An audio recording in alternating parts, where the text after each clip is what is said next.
Welcome to Tamil காவியம். 4 பேர் கொண்ட குழு ஒன்று 18 வயது நிறையும் நம் கதாநாயகன் சூரனை துரத்தி கொண்டிருந்தனர். துரத்தி வந்தவர்கள் திகைத்து நின்றார்கள். பின்வரும் 4 தெரியாமல் ஒரு அடர்ந்த காட்டுப்பாதை வந்தவுடன் சூரன் காரணம். ஓடிக்கொண்டிருந்த சூரன் திடீரென்று காணாமல் போனான். 4 ஒருவன் எங்கேடா போனான்? அவன் மற்றொருவன், டேய் அவன் இங்கேதான் எங்கே இருப்பான் பாருடா என்றான். இப்படி 4 ஆளுக்கொரு பக்கம் கலைந்து தேடினர். இப்பொழுது சூரனுக்கு வசதியாக போனது. சூரன் கிளைக்கு கிளை தாவி ஒவ்வொருவரையும் அடித்து வீழ்த்தினான். கடைசியாக ஒருவனிடம் சண்டை போடும்போது சூரன் சற்று பலவீனம் அடைந்தான். இருந்தாலும் போராடி அனைவரையும் அடித்து வீழ்த்திவிட்டு சூரன், ஏய் என்கிட்டே வழிபறி பண்ண பார்க்குறீங்களா என்று கடுமையாக கத்தினான். சூரன் தன் வாளை உரையில் வைத்து கொண்டு சற்று தூரம் சென்று ஒரு குளத்தை கண்டான். தாகம் தீர தண்ணீர் குடித்துவிட்டு சற்று தண்ணீரை உற்று பார்த்து கொண்டே மரத்தடியில் அமர்ந்திருந்தான். அப்படியே தண்ணீர் பார்த்து கொண்டே பழைய நினைவிற்கு சென்றான். ஒரு மிக அழகான அரண்மனை தோட்டம், மலர்கள் நிறைந்த பூந்தோட்டம், வாசனை நிறைந்த நந்தவனம், மயில், முயல், மான், புறா, மாடப்புறா, மணிப்புறா, பஞ்சவர்ண கிளிகள் பேசும் நந்தவனம். நந்தவனம் நடுவே ஒரு சிறிய குளம். குளத்தை பார்க்கும்போது குளத்திற்கடியில் வண்ண மீன்கள் உலாவுவது தெள்ளத் தெளிவாக தெரிந்தது. குளத்தை உற்று பார்த்தால் தண்ணீருக்கடியில் ஒரு 5 வயது சிறுவன் தியான நிலையில் அமர்ந்திருப்பது தெரியும். கரையில் அந்த சிறுவனின் தாய் சாயாதேவி தன் மகனுக்கு உணவு ஊட்ட தங்க கிண்ணத்தில் உணவு வைத்து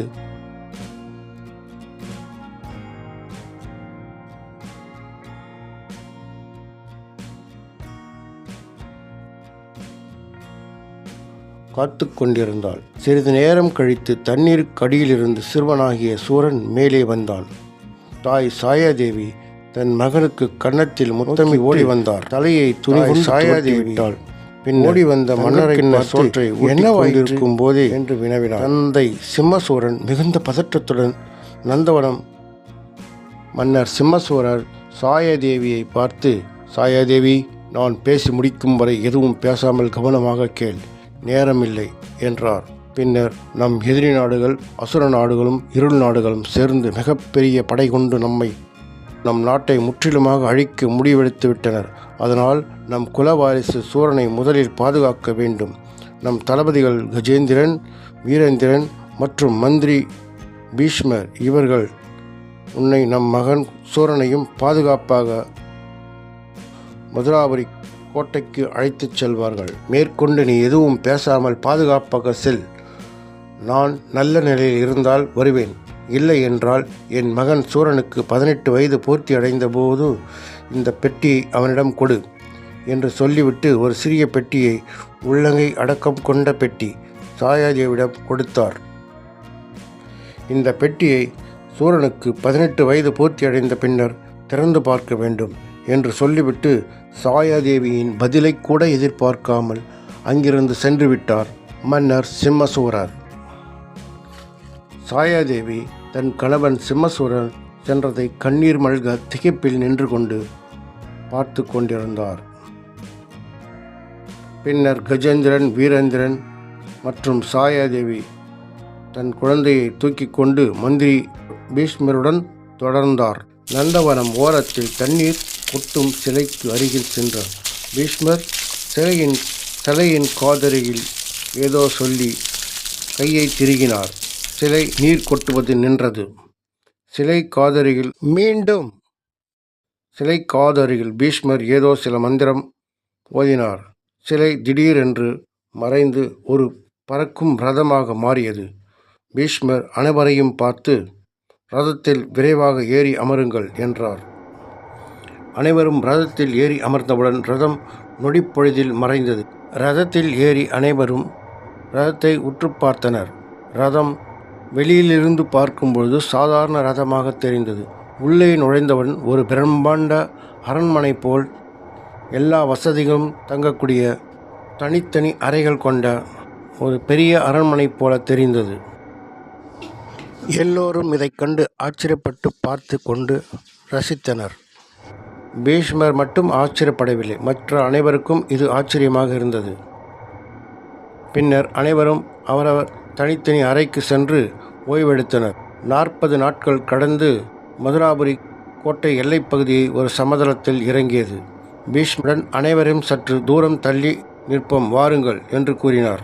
அதேபோல் அனைவரும் அவர் பேச்சை கேட்டு சற்று தூரம் போய் நின்றார்கள். அதே நேரம் அவர்கள் வந்த ரதம் அப்படியே மறைந்து ஒரு சிறு பொம்மையாக மாறியது. இதைக் கண்ட சூரன் ஓடிச் சென்ற அந்த பொம்மையை எடுக்க பார்த்தான். பீஷ்மர் அதற்கு, குழந்தாய், இந்த பொம்மையை கையாள உனக்கு இப்பொழுது சக்தி போதாது. பிறகு நானே உனக்கு இந்த பொம்மை நீ சக்தி பெற்ற பிறகு இந்த பொம்மையை உனக்கு பரிசாக தருகிறேன் என்றார் பீஷ்மர். அதற்கு சூரன், நான் இந்த பொம்மையை கையாள நான் என்ன செய்ய வேண்டும்? முதலில் நாம் பாதாள அரண்மனைக்கு சென்று அங்கு மற்றவற்றை பேசிக்கொள்ளலாம். தரையிலிருந்து சிறிது மண்ணை எடுத்து தன் நெற்றியில் வைத்து ஏதோ சில மந்திரங்களை ஓதிவிட்டு தரையில் மண்ணை வீசினார்.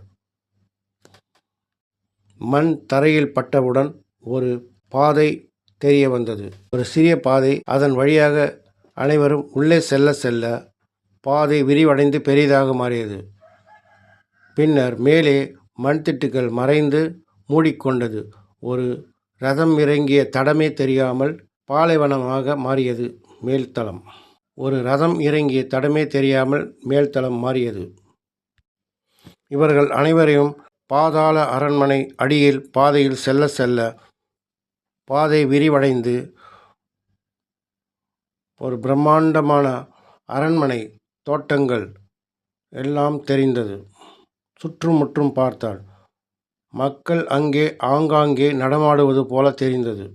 ஆனால் யாரும் உணர்ச்சி பூர்வமாக இல்லை. அவர்கள் அனைவரும் ஒரு தற்குறி பொம்மைகளாக இருந்தனர். தற்குறி பொம்மைகள் என்றால் நாம் என்ன சொல்கிறோமோ அதை மட்டும் அந்த பொம்மைகள் செய்யும். மற்ற அது புரிந்து கொண்டு வேறு எதுவும் செய்யாது. இதுதான் தற்குறி பொம்மைகள். பீஷ்மர் உள்ளே இருந்த அரண்மனைக்கு சென்றார். கையை ஏதோ சில மந்திரம் சொல்லி கையை ஆட்டினார். ஆங்காங்கே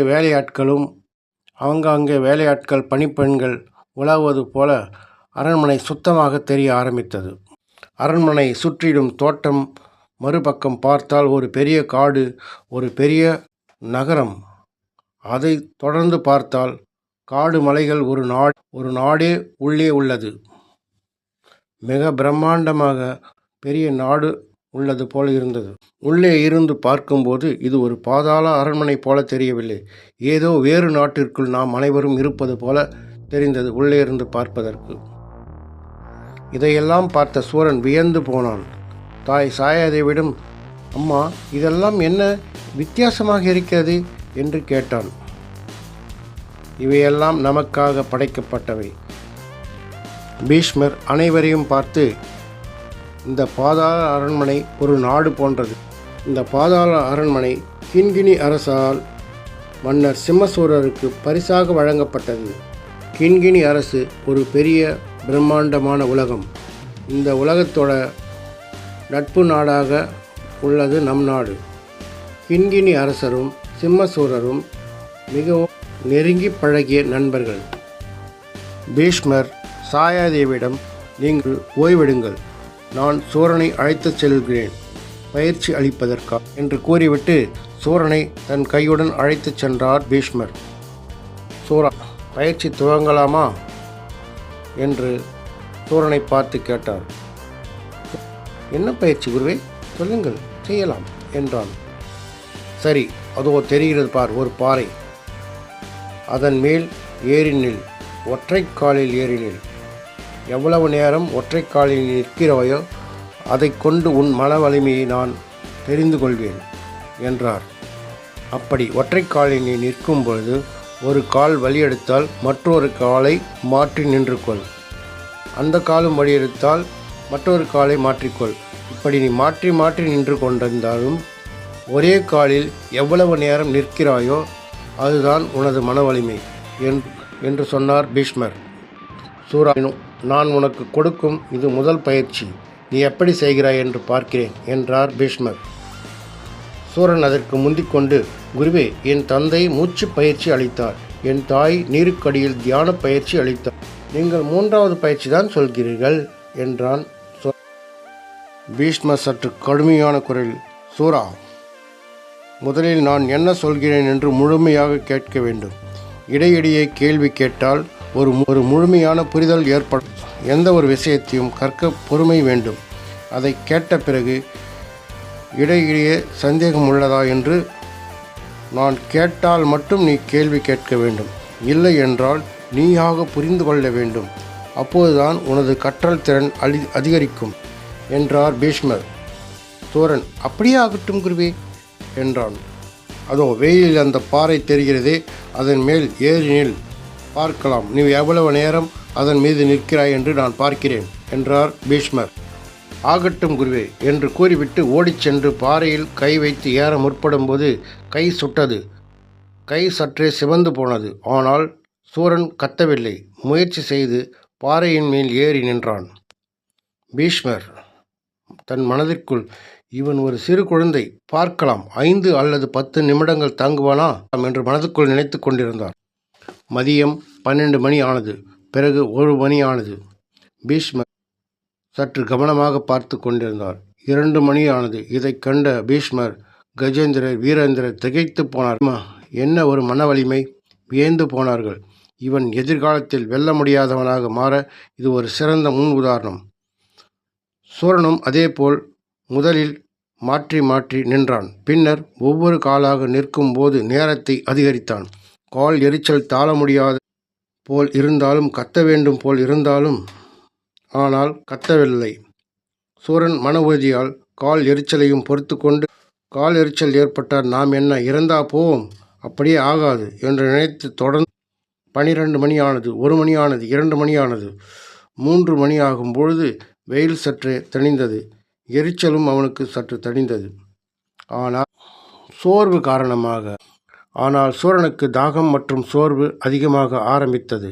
இதை கண்ட பீஷ்மர் வேகமாக சென்று சூரனை தன் கைகளால் தூக்கி கொண்டார். அந்த களைப்பிலும் சூரன், குருவே, ஏன் குருவே என் மனவலிமையை கலைத்து விட்டீர்கள் என்று கேட்டான். புன்னகித்து கொண்டே பீஷ்மர், புரிந்தும் மறிந்து கொண்டேன். உன் வயதுக்கு மீறி மன வலிமை உன்னிடத்தில் உள்ளது. நாளை முதல் நாம் பயிற்சியை துவங்கலாம் என்றார் பீஷ்மர். இதற்கு மேல் நீ சென்று இளைப்பாறு வா என்றார். அப்படியென்றால் இன்று பயிற்சி ஆரம்பிக்கவில்லையா? சற்று மன வருத்தத்துடன் ஆமாம், இது சோதனை நாள் பயிற்சி. நாளை முதல்தான் நமக்கு பயிற்சி ஆரம்பம் என்றார் பீஷ்மர். பீஷ்மர் சாயாதேவியை நோக்கி சென்று சாயாதேவியிடம், சாயாதேவி, குழந்தைக்கு காலில் சற்று காயமுள்ளது. இந்த மூலிகையை அவன் காலில் தடவி விட்டு அவனுக்கு இளைப்பாற சற்று நீராகாரம் கொடு என்றார் பீஷ்மர். இதை கண்டதும் தாய் சாயாதேவி பதறிப்போனார். உடனே சூரன் பாதத்தை பார்த்து அதிர்ந்து போனார். பாதம் முழுவதும் ஆங்காங்கே கொப்பளங்களாக இருந்தது. கண்கள் கலங்கி போன. அதை கண்ட பீஷ்மர், அரசியாரே, என்ன இது? இளமை காலங்களில் இப்படித்தானே கடுமையான பயிற்சிகள் செய்தால்தான் ஒரு சிறந்த மாவீரன் ஆக முடியும். இது உங்களுக்கு தெரியாதா என்று கேட்டார். தெரிகிறது பீஷ்மரே, மனதுக்கு தெரிகிறது. ஆனால் தாய் மனம் கேட்கவில்லையே என் தாய் சாயாதேவி. அப்படியென்றால் சிறிது காலம் நானும் சூரனும் பயிற்சிக்காக வெளி உலகம் சென்று வருகிறோம் என்றான் பீஷ்மர். சாயாதேவி ஆரம்பத்தில் மறுத்தாலும் பிறகு ஒரு வழியாக ஒத்துக்கொண்டார். மறுநாள் காலையில் சூரனும் ஒரு காட்டுப்பாதையில் சென்று கொண்டிருந்தனர். சூரா, நாம் அடர் காட்டுப்பாதைக்குள் செல்லும்போது அச்சுறுத்தும் உனக்கு ஏதாவது பயமாக இருக்கிறதா என்று கேட்டார் பீஷ்மர். குருவே, பயம் என்றால் என்ன, எப்படி இருக்கும் என்று கேட்டான். இதற்கு மேல் தெரிந்து கொள்வாய் என்று சிரித்து கொண்டே சொன்னார் பீஷ்மர். சரி குருவே என்றார். அப்படியே 5 வருடங்கள் காட்டிலே இருவரும் கழித்தார்கள். இப்பொழுது சூரனுக்கு 10 வயது. இப்போது சூரன் கையில் ஒரு ஈட்டியை பிடித்து கொண்டு எதிரே ஒரு புலியுடன் போரிட காத்திருந்தான். புலி வேகமாக சூரன் மீது பாய்ந்து வந்தது. சூரன் கண்ணிமைக்கும் நேரத்தில் ஈட்டியை தரையில் நிலைக்குத்திலாக நிறுத்தினான். சூரன் மீது பாய்ந்து வந்த புலி ஈட்டி மீது பாய்ந்து புலியின் மார்பில் பாய்ந்து புலியின் முதுகு வழியாக வெளியே வந்தது. காடே அதிரும் முன்னே புலி கத்தியது. புலி கத்திக்கொண்டே தரையில் விழுந்தது. சூரன் பக்கவாட்டில் உருண்டு எழுந்தான்.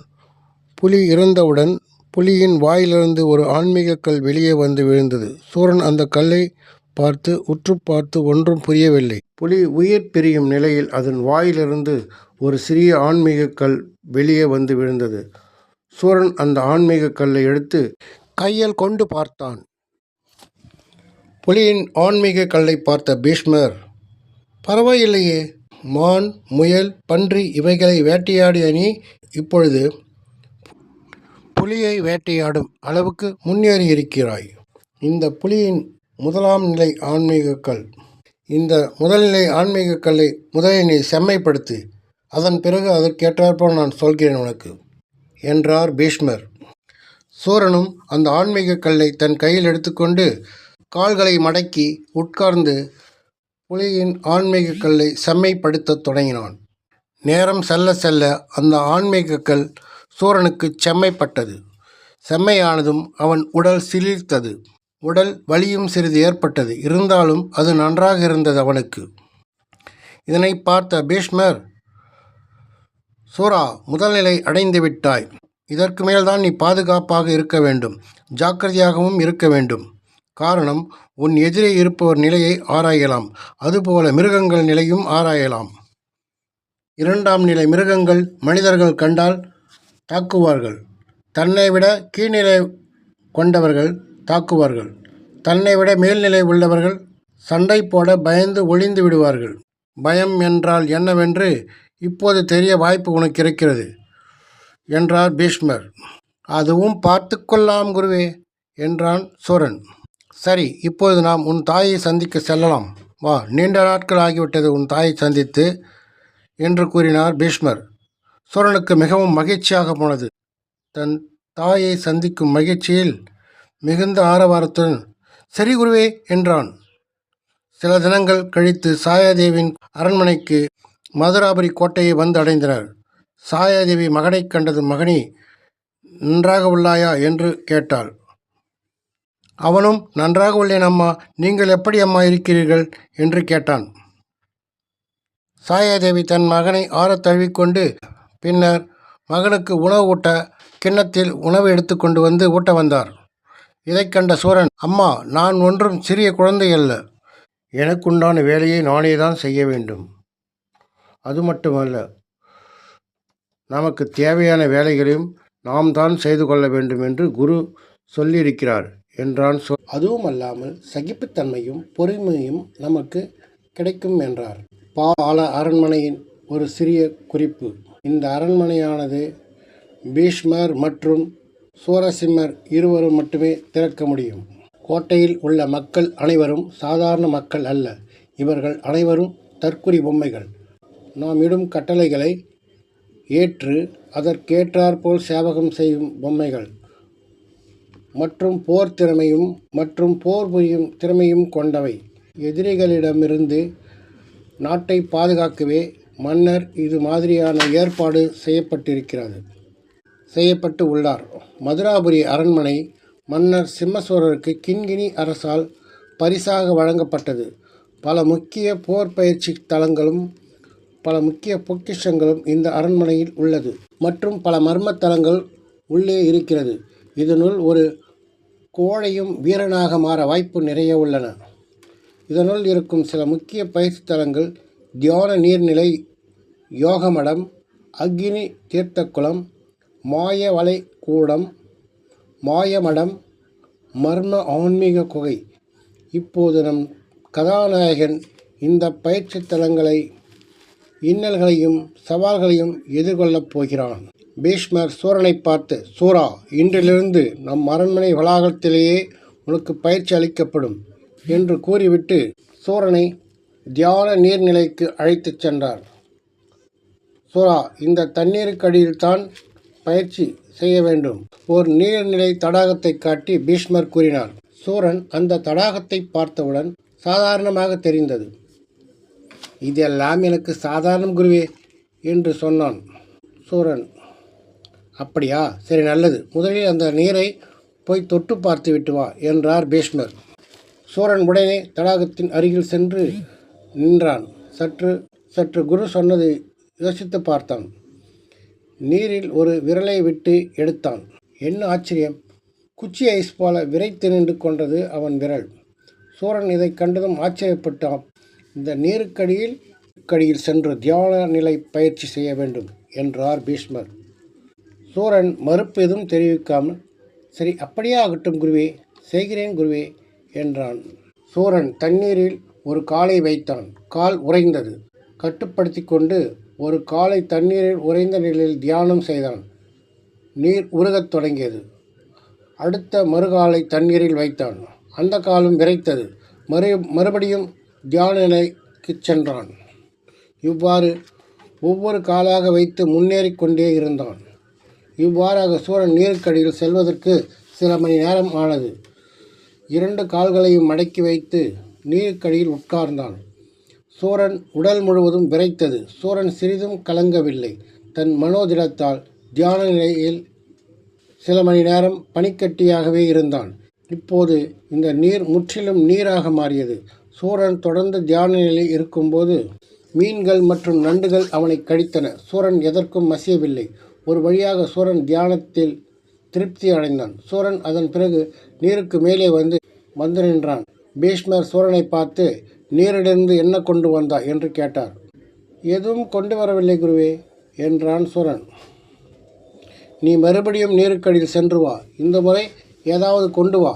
கடினமாக உழைத்து கொண்டு வா, பார்க்கலாம் என்றார் பீஷ்மர். நீர் தடாகத்திற்கு அருகில் சென்றான். வந்து பார்த்தபோது இந்த முறை நீர் முழுமையாக உறைந்திருந்தது. சூரன் நீர் மேலே நடந்து சென்று தன் முஷ்டியால் ஓங்கி குத்தினான். 2-3 முறை குத்தினான். பனிக்கட்டிகள் விரிசல் ஏற்பட்டு உடைந்தது, சிதறியது. சூரன் மீண்டும் நீருக்கடியில் சென்று அமர்ந்தான். நீருக்கடியில் ஆழ்ந்த தியானத்தில் அமர்ந்திருந்தான் சூரன். இப்பொழுது அங்கே ஒரு முதலை மெதுவாக அவனை நோக்கி வந்தது. தனக்கு ஒரு நல்ல ஆகாரம் கிடைத்தது என்று எண்ணி முதலை மெதுவாக அருகில் வந்தது. முதலை அருகில் வந்து இவனை உண்ணலாமா கடிக்கலாமா என்று சிறிது நேரம் யோசித்தது. இந்த நிலையில் பீஷ்மர் நீரின் மேலிருந்து நின்று இவை அனைத்தும் பார்த்து கொண்டிருக்கிறார். பீஷ்மர் சூரனுக்கு உதவலாமா வேண்டாமா என்று யோசிக்கிறார். பின்பு அவனாகவே பார்த்து கொள்ளட்டும் என்று விட்டுவிட்டார். முதலை சூரனை ஒரு வழியாக விழுங்கலாம் என்று முடிவெடு அவன் அருகில் வந்தது. பீஷ்மர் ஒரு அம்பை மட்டும் விட்டு தடுத்து பார்க்கலாம் என்று எண்ணி சூரனுக்கும் முதலைக்கும் இடையில் தன் சக்தி வாய்ந்த ஒரு அம்பை எய்தார். அந்த அம்பு சூரனுக்கும் முதலைக்கும் இடையில் குத்தி நின்றது. அந்த நேரத்தில் தண்ணீரில் ஒரு சிறிய சலசலப்பு ஏற்படுத்தியது. அந்த சலசலப்பால் சூரன் சற்று கவனம் தெரிய ஆரம்பித்தது.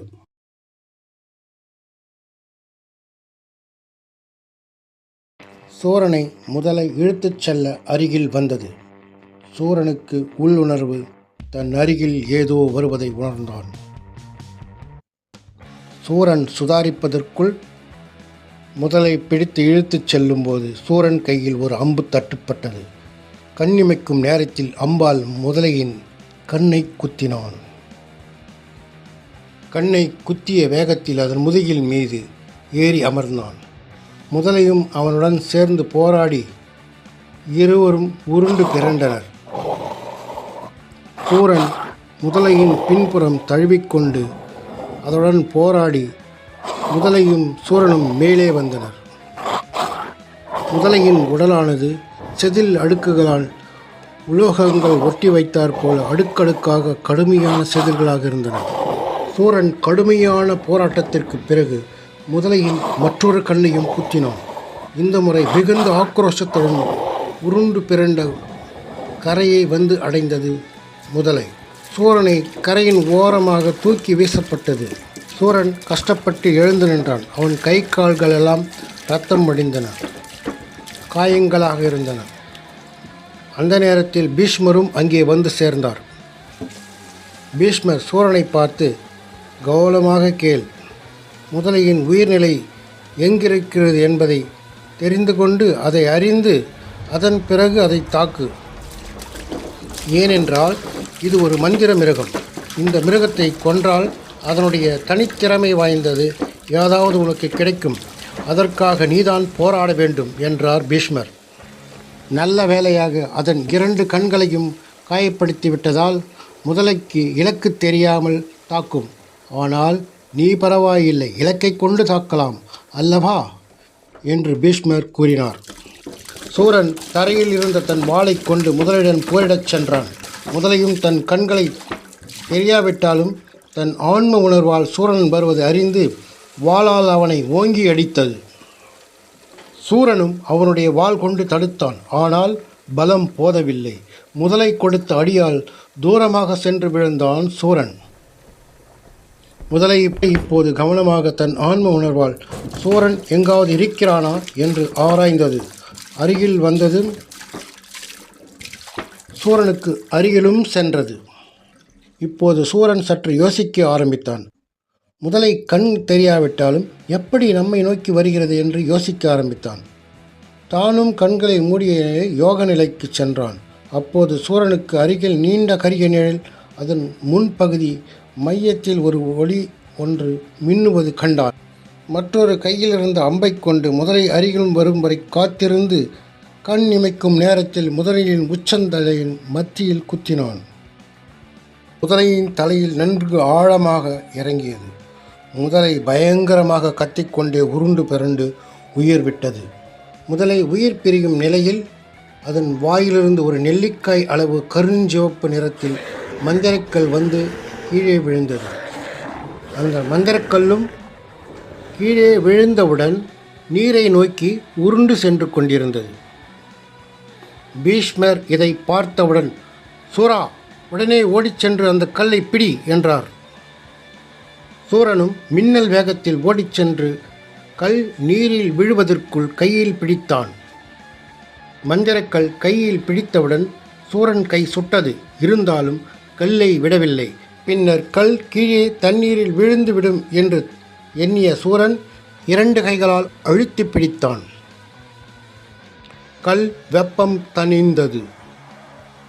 இதை கண்டதும் பீஷ்மர் மனம் மகிழ்ந்து போனார். நான் நினைத்ததை விட மிக மனதைரியசாலியாக இருக்கிறானே என மனதுக்குள் நினைத்து கொண்டார் பீஷ்மர். பின்னர் பீஷ்மர் சூரனை பார்த்து, எப்படி மந்திரக்கல்லை சுட்டதும் 2 கைகளால் அழுத்தி பிடித்தாய் என்று ஆச்சரியமாக கேட்டார். அதற்கு சூரனும் மிக எளிதாக பதிலளித்தான். குருவே, இதில் நீங்கள் சொல்லிக் கொடுத்த பயிற்சிதான் என்றான். நான் கொடுத்த பயிற்சிதான் என்றாலும் அதை எப்படி புரிந்து கொண்டு செய்தாய் என்று விளக்கமாக சொல் பார்க்கலாம் என்றார் பீஷ்மர். கடினம் என்று விலகிப் போனால் அதையே நாம் அரவணைத்தால் அது நமக்கு கட்டுப்படும் என்பதை புரிந்து கொண்டேன் குருவே என்றான் சூரன். பீஷ்மரிடத்தில் அந்த கல்லை கொடுக்கச் சென்றான். ஆனால் மந்திரக்கல் அவன் கையிலே ஒட்டிக்கொண்டது, கீழே விழவில்லை. ஏன் குருவே மந்திரக்கல் கையில் ஒட்டிக்கொண்டது என்று கேட்டான். பீஷ்மர் சிறு புன்னகைத்து கொண்டே, அந்த மந்திரக்கல்லுக்கு உன்னையும் உன் மன உறுதியையும் பிடித்துவிட்டது. இனி அந்த மந்திரக்கல் உன்னை விடாது. உனக்கேற்றவாறு மாறும்படி மந்திரக்கல்லை அமைதிப்படுத்து என்றார். அதற்கு சூரன், எப்படி குருவே என்று கேட்டான். அதற்கு பீஷ்மர், மறுபடியும் நீ நீருக்கடியில் செல். ஆனால் இந்த முறை அந்த மந்திரக்கல்லே உனக்கு வழிகாட்டும். சரியான பாதை உனக்கு பிடித்தமானதை ஏற்றுக்கொள் என்றார். சூரன் சற்று யோசித்துவிட்டு, குருவே, நான் ஒன்று கேட்கட்டுமா என்று கேட்டான். பீஷ்மரும் ஒரு கேள்விக்குறியாக அவனை பார்த்து, சரி கேள், என்ன கேள்வி அது என்றார். சூரனும், குருவே, என் வாளை கொண்டு அந்த முதலையை கடுமையாக தாக்கினேன். ஒரு சிறு காயம் கூட முதலைக்கு ஏற்படவில்லை. ஆனால் இந்த அம்பை பிடித்து கொண்டு 3 முறையும் சரியான இலக்கை எப்படி நான் தாக்கினேன் என்று கேட்டான். பீஷ்மர் சிரித்து கொண்டே, இது ஒரு சாதாரண அம்பு கிடையாது. இது ஒரு ஆன்மீக அம்பு. உனக்கு பாதுகாப்பதற்காக அதை நான் எய்தேன். ஆனால் என்னதான் ஆன்மீக அம்பாக இருந்தாலும் யார் கையில் இருக்கிறதோ அதற்கேற்றாற்போல் செயல்படும் இந்த அம்பு. அதுவும் உன்னுடைய சமயோஜித புத்தி. வாளை கொண்டு வெட்டலாமா, அம்பை கொண்டு குத்தலாமா? அம்பாலேயே அதை குத்தி காயப்படுத்தினாய். உனது புத்தி கூர்மையால் அதை நீ வென்றாய். அம்பு எதுவாக இருந்தாலும் அதை எய்பவர் பலம் பொறுத்தே என்றார் பீஷ்மர். அதன் பின்னர் பீஷ்மர், சரி, உன் சந்தேகம் தீர்ந்ததா என்று கேட்டார். சூரனும், தீர்ந்தது குருவே. சரி, இப்பொழுது நீ நீருக்கடியில் சென்று வா என்றார். சூரன் குருவின் பாதம் தொட்டு வணங்கிவிட்டு நீருக்கடியில் சென்றாள். இந்த முறை முன்பு போல் நீர் அவனுக்கு மிகவும் குளிர்ச்சியாக தெரியவில்லை. நீருக்கடியில் செல்ல செல்ல சூரன் கையில் மஞ்சள்கள் ஒட்டி கொண்டிருந்தது. அது அப்படியே அவனை உள்ளே ஒரு குகைக்கு இழுத்துச் சென்றது. அங்கே தண்ணீர் இல்லை. குகைக்கு உள்ளே செல்ல செல்ல மங்கிய வெளிச்சம் இருந்தது. உள்ளே போக போக சற்று வெளிச்சம் அதிகமாக இருந்தது. சூரனுக்கு ஆச்சரியமாக இருந்தது. வெளிச்சம் வந்த திசையை பார்த்தான். சிறிது தூரத்தில் குவியல் குவியல்களாக பளபளக்கும் கற்கள் மின்னிக் கொண்டிருந்தன. சூரனும் தன் கையில் உள்ள மஞ்சள்கள் இழுக்கும் திசைக்கெல்லாம் சென்று கொண்டிருந்தான். ஒரு கரடு முரடான பாறை மேலே ஒரு ஆள் உட்காரும் அளவுக்கு இடமிருந்தது. மஞ்சள்கள் சூரனை பாறை மீது ஏற்றி உட்கார வைத்தது. சூரனும் அவ்வாறே பாறை மீது அமர்ந்து சுற்றி முற்றும் பார்த்தான்.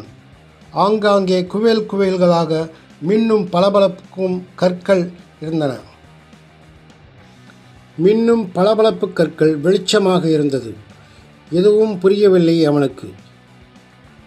அவனுக்கு தெரிந்த ஒரே வழி, புரியவில்லை என்றால் அப்படியே தியான நிலையில் சென்றால் புரிந்துவிடும் என்பது அவனது எண்ணம். அப்படியே செய்தான். தண்ணீருக்கு மேலே இருந்த பீஷ்மர் சில மணி நேரம் பார்த்தார். பிறகு அவர் ஒரு மாதிரியாக புரிந்து கொண்டார். காரணம், சூரனின் கையில் ஒரு காப்பு மாட்டி உள்ளது. அதனால் காப்பு ஆபத்து வரும் என்றால் தியான நிலை என்றாலும் பீஷ்மருக்கு உணர்த்திவிடும். அது மட்டுமல்ல, இந்த முறை தியான நிலையில் சில காலம் ஆகும் என புரிந்து கொண்டார். அதனால் பீஷ்மர் அரண்மனைக்கு சென்றார். சில வேலைகளை பார்க்கலாம் என்று நினைத்து கொண்டு. இங்கே சூரன் பாறை மேலே அமர்ந்திருந்தான் யோக நிலையில். இடதுகை மேலே வலதுகை வைத்துக்கொண்டு வலதுகை மேலே மஞ்சள்கள் ஒட்டி கொண்டிருந்தது. கால்களை மடக்கி தியான நிலையில் உட்கார்ந்து கொண்டிருந்தான் சூரன். சூரன் தியான நிலையில் அமர்ந்து கொண்டு நேரம் நாட்களாக மாறியது. நாட்கள் மாதங்களாக மாறியது. மாதங்கள் வருடங்களாக மாறியன. சூரனின் கையில் ஒட்டி கொண்டிருந்த மந்திரக்கள் சிறிது சிறிதாக பக்கத்தில் இருந்த வெளிச்சத்தை உறிஞ்சியது. குவியல் பளபளக்கும் கற்களின் வெளிச்சங்கள் மங்கத் தொடங்கின. அவை அனைத்தும் சூரனின் கையில் உள்ள மந்திரக்கள் வெளிச்சத்தை உறிஞ்சி சிறிது சிறிதாக மேலே எழும்பியது. மேலே எழும்பிய மந்திரக்கள் சூரனின் நெற்றியில் சென்று மறைந்தது. சூரனுக்கு உடல் சிலிர்த்தது. தன் சுய நினைவுக்கு வந்தான். சுற்றி முற்றும் பார்த்ததையும் தான் சற்று வளர்ச்சி அடைந்து இருப்பதையும் உணர்ந்தான். குகை வெளிச்சம் இருப்பதையும் பார்த்தான். குகை வெளிச்சம் மங்கி இருப்பதையும். இந்த நிலைமை சற்று அவனுக்கு மெதுவாக புரிந்தது. தண்ணீருக்கு மேலே சென்று இவைகளை பற்றி ஆராயலாம் என்று எண்ணிய சூரன் குகைக்கு வெளியே வரும்போது குகையில் இருந்த மீதமுள்ள எல்லா வெளிச்சங்களும் ஒன்று சேர்ந்து ஒரு சிறிய மஞ்சள் கல்லாக மாறி அவன் பாதத்தின் அடியில் வந்து விழுந்தது. அந்த கல்லை கையில் எடுத்துக்கொண்டு நீருக்கு மேலே வந்தான். நீருக்கு மேலே சூரன் வந்ததும் பீஷ்மர் அங்கே காத்து கொண்டிருந்தார். பீஷ்மர் சூரனை பார்த்து, வந்துவிட்டாயா, என்ன கொண்டு வந்தாய் என்று கேட்டார்.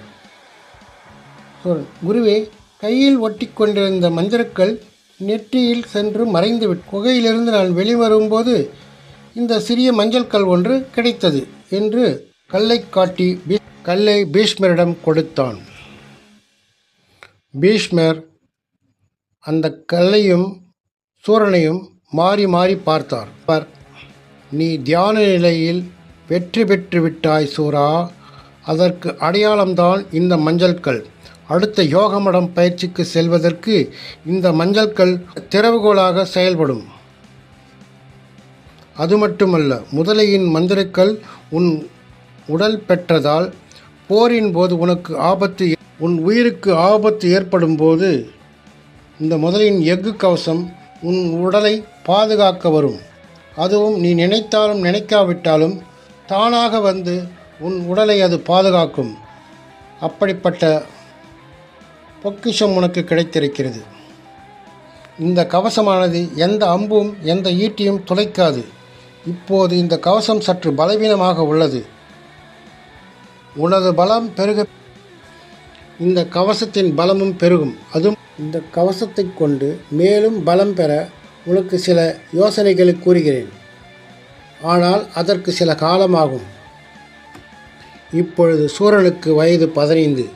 அவன் அரண்மனையின் மேல் வெயில் படும் இடத்தில் ஒற்றைக்காலில் யோக நிலையில் நின்று கொண்டிருந்தான். அப்போது அங்கே வந்த சாயாதேவி, மகனே, சற்று இளைப்பாறு வா, அப்படியே உணவு உண்ண செல்லலாம் என. பின்னர் பீஷ்மரும் அங்கே வந்து சேர்ந்தார். அவருடன் 2 சிறுமிகள், 13, 14 வயது மதிக்கத்தக்க இருக்கும் சிறுமிகள் வந்தார்கள். சூரனுக்கு அவர்களை பார்த்ததும் சற்று ஆச்சரியமாக போனது. காரணம், சூரன் இதுவரை தாய் சாயாதேவி, தளபதி வீரேந்திரன், கஜேந்திரன் மற்றும் பீஷ்மர் இவர்களைத்தான் மனிதர்களாக பார்த்திருந்தார். அரண்மனையில் இதுவரை வேறு எந்த மனிதர்களையும் சூரன் பார்த்ததில்லை. அரண்மனையின் வேலையாள், காவலாளிகள் எல்லாம் தற்குறி பொம்மைகள். மகிழ்ச்சியோ கோபமோ வேறு எந்த உணர்ச்சியும் அவற்றிற்கு தெரியாது. சூரன் பீஷ்மரை பார்த்து, குருவே, யார் இவர்கள் என்று கேட்டான். பீஷ்மர் சூரனை பார்த்து, இவள் வீரேந்திரன் மகள் சந்திரகலா, மற்றொருவள் கஜேந்திரன் மகள் இந்திரரூபிணி என்றார். சூரன் இருவரையும் உரைத்து பார்த்து, இதை கண்ட இந்திரரூபிணி, என்ன குருவே, எங்களைப் போன்ற பெண்களை இவன் இதற்கு முன் பார்த்ததில்லையா என்று கேட்டாள். அதற்கு பீஷ்மரும், ஆமாம், இவன் இதற்கு முன் வெளி உலகை பார்த்ததில்லை, மற்ற மக்களிடம் பழக்கமும் ஏற்படவில்லை. அது மட்டுமல்ல, சூரனை மரியாதை இல்லாமல் அவன் இவன் என்று சொல்லக்கூடாது. சூரனை நீங்கள் இளவரசே என்றுதான் அழைக்க வேண்டும் என்றார். அதற்கு 2 பெண்களும், அப்படியே ஆகட்டும் குருவி என்றனர். பீஷ்மர் சூரனை பார்த்து, சூரா, நாம் நாளை அரண்மனை பயிற்சி வளாகம் யோகமடம் செல்ல இருக்கிறோம் என்றார். சூரனும், சரி குருவே. மறுநாள் காலையில் சூரனும் பீஷ்மரும் பயிற்சி கூடம் யோக மடத்தை அடைந்தனர். தொடர்ந்து கேளுங்கள், சப்ஸ்கிரைப் செய்யுங்கள். மறுநாள் காலை பீஷ்மரும் சூரனும் பயிற்சி கூடம் யோகமடத்தை அடைந்தனர். யோகமடம் என்று கூறிய இடம் எங்கு பார்த்தாலும் பாறைகளும் கற்களுமாக ஆங்காங்கே குவியல் குவியல்களாக காணப்பட்டன. சில இடங்களில் சிறிய கூரிய கற்களும் நிறைந்த குவியல்களாக இருந்தன. அதன் மத்தியில் ஒரு பெரிய ஆலமரம், விழுதுகள் எல்லாம் தரையை தொட்ட தூண்களாக இருந்தன. பீஷ்மரும் சூரனும் அந்த இடத்தை அடைந்தனர். பீஷ்மர் சூரனை பார்த்து, சூரா, உனக்கு தகவல்களை அளிக்க உள்ளேன், கவனமாக கேள். இப்பொழுது நீ செல்லப்போகும் இடம் முற்றிலும் மாறுபட்ட இடமாகவும் வேற்று மனிதர்களை சந்திக்கும் வாய்ப்பு உனக்கு சில இன்னல்களையும் புதிய அனுபவங்களையும் பெறப்போகிறாய். எப்பொழுதும் யாரையும் நம்பாதே. உனக்கு தேவையானதை முயற்சி செய்து பெற்றுக்கொள். அது மட்டுமல்ல, உன் கையில் ஒரு காப்பு வளையம் உள்ளதே, இதை பற்றி உனக்கு ஏதாவது தெரியுமா? தெரிந்திருக்க வாய்ப்பில்லை. இதை உன்னிடமிருந்து யாரும் பறிக்க முடியாது. அதற்கு நான் ஒரு மந்திரம் சொல்கிறேன். அதை நீ ஜபித்து கொண்டே சிறிது நேரம் பயிற்சி செய். மற்றவை பிறகு சொல்கிறேன் என்றார் பீஷ்மர். சரி, அப்படியே ஆகட்டும் குருவே என்றான் சூரன். பீஷ்மரும் சூரன் காதருகில் சில மந்திரம் சில மந்திரத்தை சொன்னார். சூரனின் 1 மணி நேர பயிற்சிக்கு பிறகு காப்பு வளையம் மின்னத் தொடங்கியது. சூரன் கண் விழித்து பார்த்தான். பதட்டப்படாதே, வளையத்தை மெதுவாக தடவிக்கொடு என்றார் பீஷ்மர். சூரனும் அவ்வாறே செய்தான். இந்த காப்பு வளையம் உன் மன எண்ணத்தை புரிந்து கொண்டு உனக்கு உதவும். நீ முழுமையாக மறைய வேண்டுமென்றாலும் நீ நினைத்தாலே மறைந்து விடுவாய். சில கணங்கள் மட்டுமே இது வேலை செய்யும். அதற்குள் அந்த வாய்ப்பை நீ பயன்படுத்திக்கொள். அது மட்டுமல்ல, இந்த வளையம் உன்னிடத்தில் உள்ள பொருட்களை மறைத்து வைக்கவும் ஒரு பெட்டகமாகவும் செயல்படும். உன் மனக்கண்ணால் பெட்டகத்தினுள்ளும் பார்க்கலாம். அடுத்து இந்த வில்லை வைத்துக்கொள். உன்னிடத்தில் அம்பையும் வில்லையும் பயன்படுத்தலாம். தரையில் அம்பை நிலைக்குத்தி நிறுத்தினால் அம்பு வேலாகவும் மாறும். இவற்றையெல்லாம் வளையத்திற்குள் பத்திரமாக வைத்துக்கொள் என்றார் பீஷ்மர். சூரா, யோகமடம் செல்லத் தயாரா என்று கேட்டார். ஆம் குருவே, நான் செல்லத் தயார் நிலையில் உள்ளேன் என்றான் சூரன். இந்த ஆலமரத்தின் மத்தியில் செல். அங்கே ஒரு பெரிய புந்து உள்ளது. மிகவும் இருட்டாக இருக்கும். உள்ளே செல். உள்ளே செல்வதற்கு முன்பாக மற்றொரு விஷயத்தை ஞாபகம் வைத்துக்கொள். உள்ளே நீ எந்த இன்னல்களையும் எந்த துன்பத்தையும் அனுபவித்தாலும் உனக்கு 18 வயது பூர்த்தி அடையும் வரை நம் நாட்டிற்கு வராதே. உனக்கு 18 வயது பூர்த்தி அடைந்த பிறகே உன்னிடம் ஒரு இரகசிய பெட்டியை ஒப்படைக்குமாறு உன் தந்தை கூறியிருக்கிறார். அது எனக்கு மிகப்பெரிய பொறுப்பாக உள்ளது. அந்த பெட்டகம் ஒரு ஈரேழு உலக இரகசியங்களில் ஒன்று. அதனால் 18 வயது பூர்த்தி அடைந்த பிறகே நீ வர வேண்டும் என்றார் பீஷ்மர். இவை அனைத்தையும் கேட்டுவிட்ட சூரன் குகைக்குள் செல்ல தயார் ஆனான். நேரத்திற்குள் இருள் பாதையை அடைந்தான் சூரன். உள்ளே செல்ல செல்ல ஏதோ தன்னை நோக்கி ஒரு சத்தம் வருவதை உணர்ந்தான். உடனே சற்று பின்வாங்கி ஓரமாக நின்றான். சூரன் ஒதுங்கியவுடன் அந்த சத்தம் வந்த திசையில் இருந்து இருள் கரும் பறவைகள் வௌவால்களாக மிக பெரியதாகவும் அதிக எண்ணிக்கையிலும் இருந்தன. பறவைகள் அனைத்தும் வேகமாக ஆலமரத்தை நோக்கி சென்றன. அதில் ஒரு வௌவால் பறவை சூரனை தலையிலேயே ரத்தம் வரும்படி கொட்டிவிட்டது. சூரனுக்கு பலத்த காயம் ஏற்பட்டு தலையில் ரத்தம் வடிந்தது. அதனால் அவன் கண்கள் இருண்டு மயக்க நிலைக்கு சென்றான். இவை அனைத்தும் சூரன் சுதாரிப்பதற்குள் கண்ணிமைக்கும் நேரத்தில் நடந்து முடிந்துவிட்டது. ஆனால் சூரனின் உடல் கவசமும் காப்பு வளையமும் சூரனை குணப்படுத்த தொடங்கியது. என்ன ஒரு ஆச்சரியம்! குணமடைந்த காயம் வேறு பக்க விளைவை ஏற்படுத்திவிட்டது. சூரன் இப்போது மெதுவாக கண்களை திறந்தான். தலை வலித்தது. பாதை இருண்டு இருந்தது. கண்களும் அதிகமாக வலித்தது. சூரன் என்ன நடந்தது என்று யோசிக்க ஆரம்பித்தான். பறவை தலையில் கொட்டியது. மயக்கம் அடைந்தது. அது மற்றும் யோசித்தான். பறவை தலையில் கொட்டியது. மயக்கமடைந்து போனோம். இப்போது தலையும் வலிக்கிறது. இருட்டான பாதையும் பார்த்தாலும் கண்கள் வலிக்கிறது என்று யோசித்தான். பாதையை உற்று பார்த்தான். இப்போது இருள் அடைந்த பாதை மங்கலாக தெரிய ஆரம்பித்தது. மீண்டும் கண்களை 2 கைகளால் தேய்த்து கொண்டே இருள் அடைந்த பாதையை உற்று பார்த்தான். இப்போது சூரனுக்கு இருள் பாதை இளஞ்சிவப்பு நிறமாக தெளிவாகவும் இளஞ்சிவப்பாக எல்லாம் தெரிய ஆரம்பித்தது. தலைவலியும் சிறிது சிறிதாக குணமடைந்து விட்டது. என்னவாயிற்று? எனக்கு தலையில் அடிப்பட்டதால் நமக்கு ஏதாவது நோய் தாக்கிவிட்டதா? நமக்கு ஏதாவது நோய் வந்துவிட்டதா என்று யோசித்தான். ஏன் இருள் எல்லா இடங்களிலும் எனக்கு மட்டும் இளஞ்சிவப்பாக தெரிகிறது என்று யோசித்து கொண்டே சுற்றி முற்றும் பார்த்தான். எல்லா இடங்களும் தெளிவாக தெரிந்தது. ஆனால் இளஞ்சிவப்பு நிறமாக தெரிந்தது. சரி, இப்படியே போகலாம், என்னதான் நடக்கிறது என்று பார்க்கலாம் என்று யோசித்து கொண்டே பாதையில் நடந்து கொண்டிருந்தான். குரு இருந்தாலாவது சந்தேகம் கேட்கலாம் என நினைத்தவாறு ஒரு வழியாக இருள் பாதையை கடந்தான். குகைக்கு வெளியே வந்தவுடன் சூரனுக்கு இளஞ்சிவப்பு மறைந்தது. சற்று நீல நிறத்தில் காட்டுப்பாதைகள் தெரியத் தொடங்கின.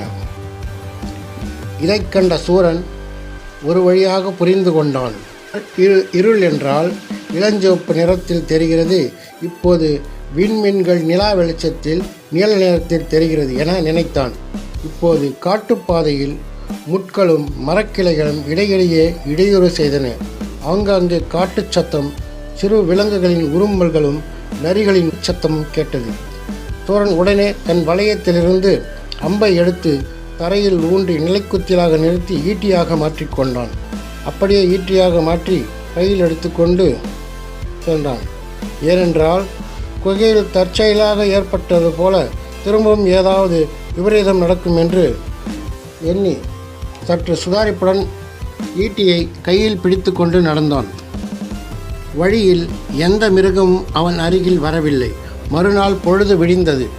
காட்டுப்பாதை சூரன் கடந்து கொண்டிருந்தான். சிறு தூரத்தில் பேச்சுக்குரலும் சலசலப்பு குரலும் கேட்டது. சூரன் காதை கூர்மையாக்கி கொண்டு உற்று கவனித்தான். சூரனுக்கு உடனே ஒரு மரத்தின் மீது ஏறிக்கொண்டான். சூரனும் உடனே ஒரு மரத்தின் மீது ஏறிக்கொண்டான். ஏனென்றால் யாரென்று தெரியாதவிடம் சற்று முன்ஜாகிரதையாக இருக்க வேண்டும். வேட்டையாடுபவர் என்றால் உதர் அசைவதை கொண்டு விலங்குகள் என்று நினைத்து அம்புகளை விட்டு விடுவார்கள். எதற்கும் முன்னெச்சரிக்கையாக மரத்தின் மீது ஏறி அமர்ந்து கொண்டான். தூரத்தில் சிலர் எதையோ தேடிக்கொண்டிருந்தனர். அப்போது அங்கே பாறை மீது ஒரு சிங்கம் நின்று மிக சத்தமாக கர்ஜித்து சிங்கத்தின் கர்ஜனையால் காடே அதிர்ந்தது. சிங்கத்தை எதிர்த்து போரிட 6 பேரும் தயார் நிலையில் இருந்தனர். சிங்கமும் 6 பேரும் ஒரு சேர தாக்க வருவதை கண்ட அது சற்று யோசித்தது. 6 பேரையும் ஒவ்வொருவராக தனித்தனியாக வேட்டையாட முடிவெடுத்தது. சிறிது பின்வாங்கிய சிங்கம் ஒரு ஓரமாக நின்றிருந்த ஒரு பெண்ணை இலக்காக முடிவெடுத்து பெண்ணின் மீது தாவியது. அந்த பெண்ணும் அதிர்ந்து போனாள். சற்றென படுத்து உருண்டு பாறையின் இடுக்கினுள் நுழைந்து விட்டாள். மற்ற 5வரும் சிங்கத்துடன் ஒருங்கே போரிட்டனர். சிங்கமும் சிறிதும் சளைக்காமல் 5வருக்கும் ஈடு கொடுத்து போரிட்டது. 30 வயது மதிக்கத்தக்கவர். மற்றவர்கள் சற்று வயது குறைந்தவர்கள். மூத்தவராக இருப்பவர் பெயர் யோகன். யோகன் இப்போது ஒரு முடிவுக்கு வந்துவிட்டார். சிங்கத்திடம் போரிட்டு எளிதில் வெல்ல முடியாது என எண்ணியவர் சிங்கம் சத்தம் போட வாயை திறக்கும்போது அதன் வாயில் ஒரு மந்திரக்கல்லை போட்டுவிட்டார். மந்திரக்கல் சிங்கத்தின் வாயில் விழுந்தவுடன் சிங்கத்தின் தலை வெடித்தது. அதன் உடலும் சிதைந்தது. இதைக் கண்ட 6 பேரும் வருத்தப்பட்டனர். காரணம், இவர்களுடைய ஒரு மந்திரக்கல்லும் போனது, சிங்கத்தின் மந்திரக்கல்லும் போனது. யாருக்கும் உதவாமல் போனதே எண்ணி வருத்தப்பட்டனர். இருந்தாலும் உயிர் முக்கியமல்லவா, உயிர் பிழைத்தோம் என எண்ணி சற்று ஆறுதல் அடைந்தனர். மரத்தின் மீது அமர்ந்திருந்த சூரனும் சற்றே ஆர்வத்துடன் பார்த்து கொண்டு ஒரு கிளை மீது சாய்ந்தான். அவ்வளவுதான். கிளையுடன் சூரன் கீழே விழுந்தான். சத்தம் கேட்டு 6 பேரும் ஏதோ விலங்கு வருகிறது நம்மை தாக்க என்று எண்ணி வாளுடன் ஓடி வந்தனர். இங்கே 6 பேரும் சூரனை பார்த்தவுடன் அவனை வாளை கொண்டு குத்துவது போல் வைத்துக்கொண்டு, யார் நீ? எந்த நாட்டைச் சேர்ந்தவன்? இங்கே எப்படி வந்தாய்? நீ ஒருவனாக வந்தாயா, இல்லை உன்னுடன் எத்தனை பேர் வந்தனர் என்று சூரனை கத்தியால் குத்துவது போல் அவன் முன்னே கத்தியை காட்டிக்கொண்டு மிரட்டிக்கொண்டே கேட்டான் யோகன். சூரனுக்கு இது ஆச்சரியமாக இருந்தது. ஏனென்றால் ஒரே நேரத்தில் இவனை இதற்கு முன் யாரும் கேள்விகள் கேட்டதில்லை, மிரட்டியதும் இல்லை. இருந்தாலும் சற்று சமாளித்து கொண்டு, என் பெயர் சூரன், பக்கத்து நாட்டுக்காரன், இங்கு நான் பயிற்சிக்காக வந்தேன் என்றான். அதற்குள் 6 பேரில் ஒருவன், அப்படியென்றால் பக்கத்து நாட்டு கொங்கு நாடா நீ என்றான். சூரனுக்கு இது வசதியாக போனது. ஆமாம் என்று தலையாட்டி கொண்டே சொன்னான். கொங்கு நாடா என்று 6 பேரும் கேட்டு அதிர்ந்து போனார்கள். லைக் அண்ட் சப்ஸ்கிரைப் தொடர்ந்து கேளுங்கள். அந்தால் ஹைப் செய்யுங்கள். பேரும் சூரனை கொங்கு நாட்டுக்காரன் என எண்ணி சற்று விலகிப் போனார்கள்.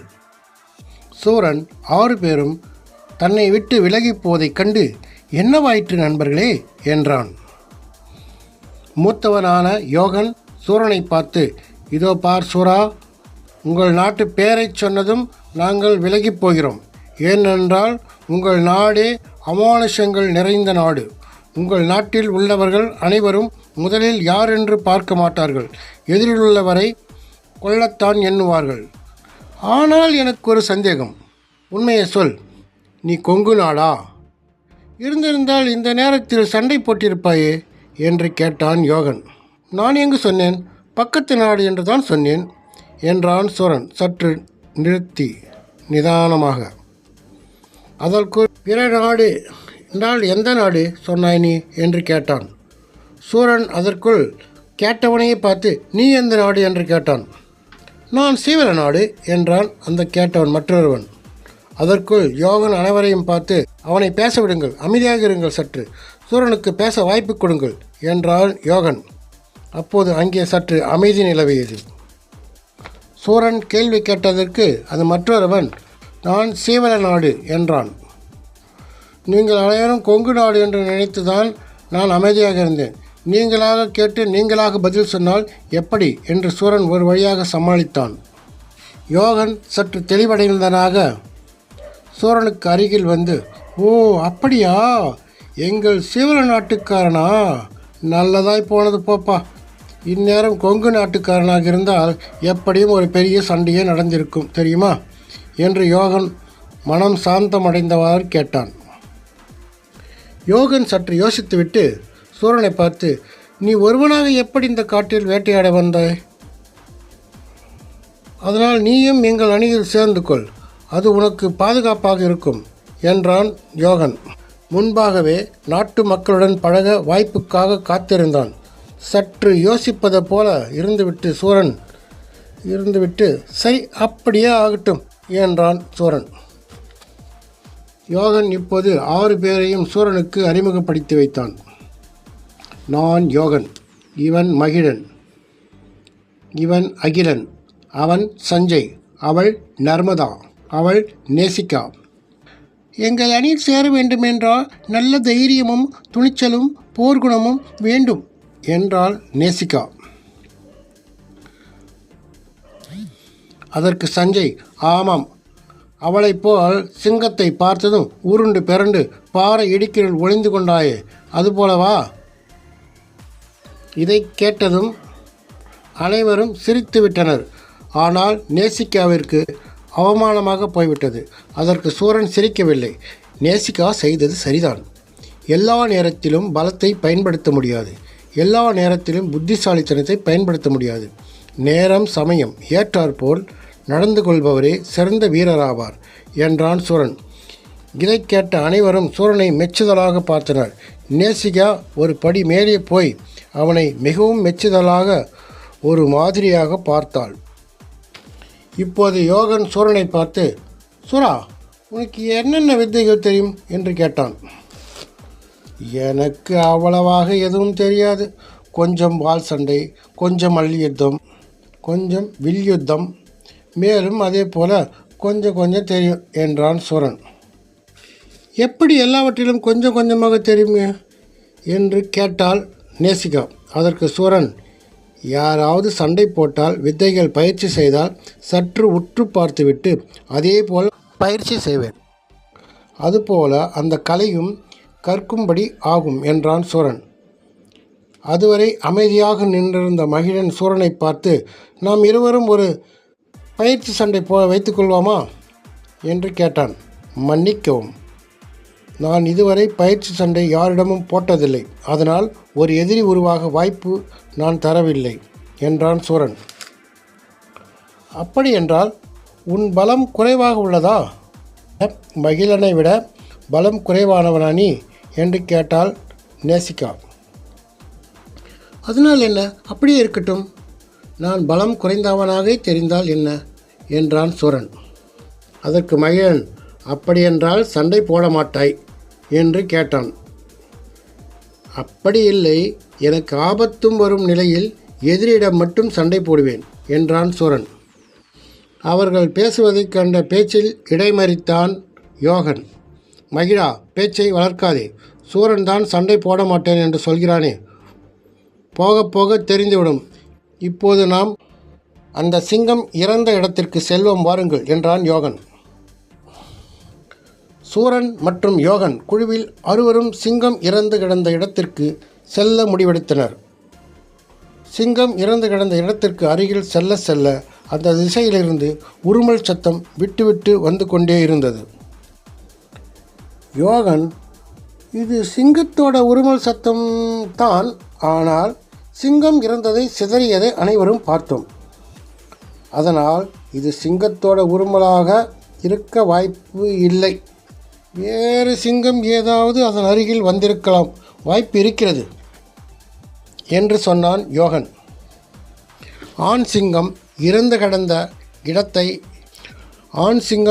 கிடந்த இடத்தில் பெண் சிங்கம் ஆண் சிங்கத்தை பார்த்து உருமிக் கொண்டிருந்தது. சிங்கம் ஆட்கள் காலடி சத்தம் கேட்டு மிகவும் கோபமாக கர்ஜிக்க ஆரம்பித்தது. உடனே யோகன் எல்லோரையும் பார்த்து, எல்லோரும் சேர்ந்து தாக்கலாமா என்று கேட்டான்.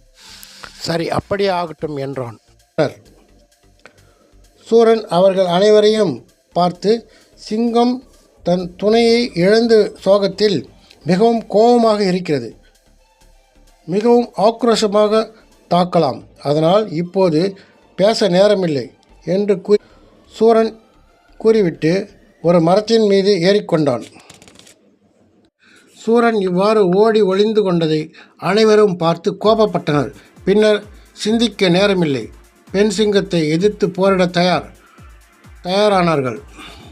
அனைவரையும் நோக்கி பெண் சிங்கம் மிக பயங்கரமாக கத்திக்கொண்டே பார்ப்பதற்கு ஆண் சிங்கத்தை விட மிக கொடூரமாக கோபத்தில் அதன் வாயிலிருந்து நெருப்பும் மூக்கிலிருந்து புகையும் வந்தது. பின்னர் சிந்திக்க நேரமில்லை, பெண் சிங்கத்தை எதிர்த்து போரிட தயார் ஆனார்கள். அனைவரையும் நோக்கி பெண் சிங்கம் மிக பயங்கரமாக கத்திக்கொண்டே பார்ப்பதற்கு ஆண் சிங்கத்தை விட மிக கொடூரமாக கோபத்தில் அதன் வாயிலிருந்து நெருப்பும் மூக்கிலிருந்து புகையும் வந்தது. யோகன் அதை கண்டதும் அனைவரும் மிகவும் ஜாக்கிரதையாக பாதுகாப்பாகவும் இருங்கள், இது ஒரு மாய மந்திரம், 4ஆம் தர விலங்கு, இதை கொல்வதைக் காட்டிலும் பாதுகாப்பாக இருப்பதே மேல் என்று கூறிக்கொண்டிருக்கும் பொழுதே சிங்கம் கூட்டத்திற்கு மத்தியில் தாவி சிங்கம் தன் முன் கால்களால் ஓங்கி ஆளுக்கொரு அறை விட்டது. அறை வாங்கிய ஒவ்வொருவரும் ஆளுக்கொரு மூலையிலும் மரக்கிளையின் மீதும் புதரின் மீதும் பாறையின் மீதும் விழுந்தனர். பின்னர் யோகன் யேசிகா இருவர் மீது தாவ சிங்கம் முயற்சிக்கும் போது மரக்கிளையின் மீது சூரன் தன் வில் அம்பை எடுத்து சிங்கத்தின் கண்ணை நோக்கி குறிவைத்து காத்திருந்தான். அந்த நேரம் யோகன் நேசிகா மீது சிங்கம் பாய்ந்து வந்தது. சூரனுக்கு நேர் எதிராக சரியான இலக்கு அமைந்தது. விட்டான் அம்பை சரியாக சிங்கத்தோட அதன் கண்ணை குத்தி அதன் உடல் வழியாக நுழைந்து மீண்டும் அம்பு சூரன் கைக்கு வந்தது. அம்பு குத்தப்பட்டதால் பல மின்னல் நெருப்புகள் தாக்கப்பட்ட சூரனது பாதுகாப்பு கவசமும் அதை ஏற்றுக்கொண்டது. அதனால் சூரன் மயக்க நிலைக்கு சென்றான். ஆனால் யோகன் நேசிகாவிற்கு ஒன்றும் புரியவில்லை. தங்களை நோக்கி வந்த சிங்கம் தாக்கப்பட்டது. திரும்பி பார்த்தால் சூரன் மரக்கிலிருந்து கீழே மயங்கி விழுந்தான். அதன் பிறகு யோகனுக்கு ஒரு வழியாக புரிய வந்தது. சூரனால் கொல்லப்பட்ட சிங்கத்தோட சக்தி சூரனை வந்தடைந்தது. அதனால் சூரன் உடல் பலம் போதாமைக்காக சிங்கத்தோட சக்தி பலத்தால் மயக்கமடைந்திருக்கிறான் என எண்ணினான். நல்ல வேளையாக சூரனால் இன்று நாம் காப்பாற்றப்பட்டோம் என்றாள் நேசிகா. அதற்கு யோகனும் ஆமாம் என்றான். அதன் பிறகு கீழே விழுந்த அனைவரும் ஒன்று கூடினர். யோகன் அனைவரையும் பார்த்து, நானும் நேசிகாவும் சூரனை பார்க்கிறோம், நீங்கள் 4 அந்த சிங்கத்தோடன் உடலை கைப்பற்றுங்கள் என்றான். அதே போல யோகனும் நேசிக்காவும் சூரனிடம் சென்று அவன் முகத்தில் நீர் அடித்து தெரிய யோகன் சூரனை பார்த்து, ஏன் சிங்கத்தோட சக்தியை தாக்கப்பட்டதால் மயக்கமடைந்தாய் என்று கேட்டான். ஆமாம், ஏதாவது மிருகத்தோட சக்தி தாக்கினால் இந்த மாதிரி எனக்கு மயக்கம் வந்துவிடுகிறது என்றான் சூரன். கவலைப்படாதே, இதற்கு மேல் உனக்கு அப்படி ஆகாது. காரணம், 4ஆம் தரவரிசை விலங்கின் முழுமையான சக்தி உனக்கு கிடைத்திருக்கிறது.